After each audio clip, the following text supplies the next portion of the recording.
If you've ever tried drawing an intricate bridal henna patch, you know how quickly it can turn into a muddy, blended mess. One minute you're adding details, and the next, your beautiful floral centerpiece is lost in a chaotic web of lines. Today, we're fixing that.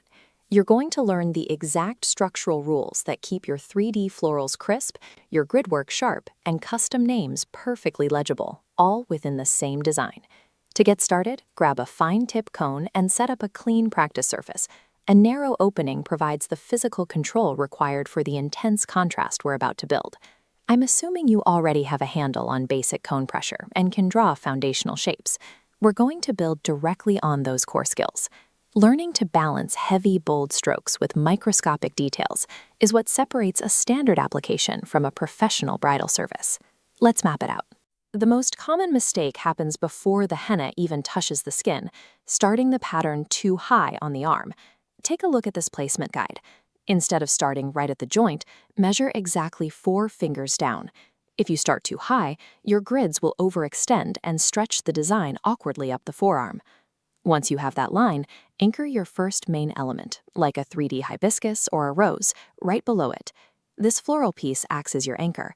Use heavy, confident strokes for the outline and fill the inside with delicate teardrop details so it immediately draws the eye. By setting a lower starting point and laying down a thick, dense center, the rest of your complex elements have the breathing room they need to stand out. Next, we frame that floral base with thick structural leaves, but do not pack them tightly together. Leave intentional gaps between these leaves because we are going to rely on those empty pockets for finer detailing later. Look at this diagram. Notice how the ultra-thin grid lines form a net around the floral cluster, filling the negative space but stopping the moment they hit the thick leaves. If you let your grid lines draw right over your bold leaves, the shapes bleed together. It ruins the contrast and makes the entire section look messy. To seal off those grid edges cleanly, you add a layer of congeries, or tiny scallops, along the border. This ensures that when the stain develops, the edges look intentional and complete. Strictly containing those fine grids against the heavy floral anchors creates the vital contrast needed to make the bold elements pop. We have our solid structure, but there are still large pockets of negative space to address. In a premium bridal patch, basic large square checks look out of place next to intricate florals. They leave too much skin exposed and make the work feel rushed. Here is what you use instead. On the left is a standard check pattern. On the right is a slanted 4-dot lock check. The slanted angle and tight clusters match the density of the surrounding design. Because we went heavy on the florals, we balance that weight with extremely fine Indian detailing, like tightly coiled mandala spirals. Deliberately alternating between thick anchor points and microscopic texture prevents the design from looking flat. Step 4 is integrating the couple's names. If the name gets lost in the pattern, the entire patch fails its primary purpose. The sequencing here is strict. You must write the bold calligraphy first before you draw a single background element around it. Look at this glowing outline. It represents a negative space barrier left completely empty for legibility. Once set, carefully build fine grids right up to this invisible barrier, cradling the letters without touching them.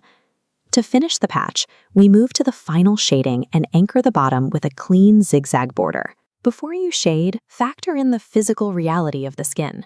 Palms and forearms experience heavy friction from constant hand washing and daily tasks. This graphic shows why that matters. On the left, light shading washes out quickly when exposed to constant water.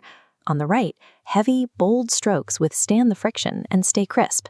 Prioritizing bold lines over delicate shading in wash-heavy zones ensures the design remains dark and intact even after days of wear. Let's look at the final result. The thick 3D base anchors the arm, while the ultra-thin grids and crisp lettering float cleanly above the skin without blurring together. It all relies on 4 structural pillars: establishing a bold base, strict containment for fine grids, slanted checks for texture, and negative space for the name. For your next practice session, take these exact rules but swap out the hibiscus for a lotus base to see how the framing adapts. Mastering these structural rules provides a repeatable framework for delivering consistent, premium results on every bride. Let me know in the comments which floral base you're going to practice first, and subscribe for more advanced bridal techniques.